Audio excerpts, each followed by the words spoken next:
এই হলো আজকে মানালির ট্রাফিক। দেখো রোহতাং পাস থেকে কিন্তু প্রচুর লোক আসছে, সেই জন্য কিন্তু প্রচুর গাড়ি ঘোড়া জ্যামে প্রায় 1-1.5 ঘন্টা সবাইকে দাঁড়িয়ে থাকতে হচ্ছে। দেখো গাড়ির পর লাইন রয়েছে, মানে সব রোহতাং পাস থেকে আসছে, যেগুলো ভোরবেলা রোহতাং পাস গেছিলো সেগুলো এখন সব রিটার্ন করছে, আর বাকি সব হোটেলে যাচ্ছে। প্রচুর ভিড় বাড়াকে, কিন্তু রাস্তায় প্রচুর ভিড় আছে। আর এটা হচ্ছে মল্ল, কত সুন্দর।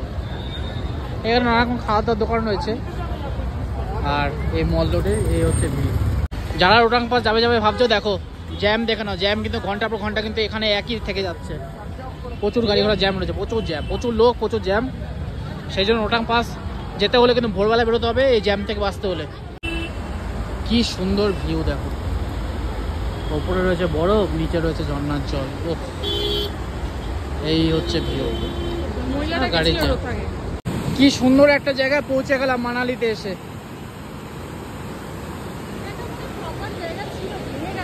মল্লর থেকে একদম নিচে আসলে এই সাইড দিয়ে, এখান দিয়ে কিন্তু নিচে নামলে কিন্তু এই জায়গাটা পৌঁছানো যায়।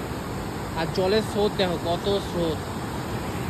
খুব টুরিস্ট কম আছে, কারণ কি অফবিট প্লেস, সবাই জানেও না চেনেও না, কিন্তু দারুণ রিস্কি জায়গা আছে, বেশি সামনে না যাওয়াই ভালো। আর ঠান্ডা হাওয়া দিচ্ছে। ও কি সুন্দর ভিউ, কি সুন্দর।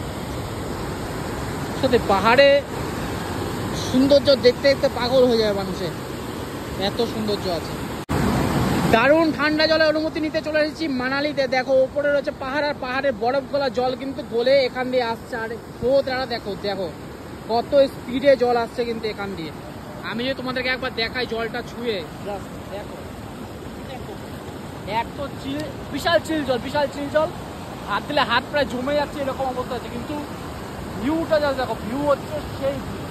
ওপরে বড় বড় গাছ রয়েছে, আর নিচে কিন্তু এরকম ভাবে বরফ গলা জল বয়ে আসছে। কি সুন্দর ঠান্ডার জল, দারুণ।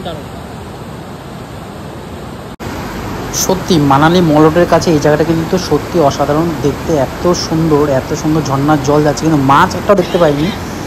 দারুণ গ্রিনারি, দারুণ মানে ওয়াটারফলস এখান থেকে হচ্ছে একদম উপর থেকে। এটা কিন্তু লাদাখ থেকে আসছে, সেই জন্য এতটা পরিমাণ ঠান্ডা। আর ওখানে দেখা যাচ্ছে কিন্তু বরফ।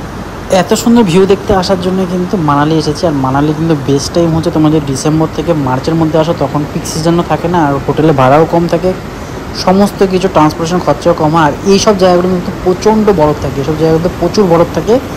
দারুণ লাগে দেখতে জাস্ট। ভেড়ার পাল সব মানালি ঘুরতে এসেছে, ভেড়ার পাল। এখন আর রোহতাং পাসের দিকে ঘুরতে যাচ্ছে।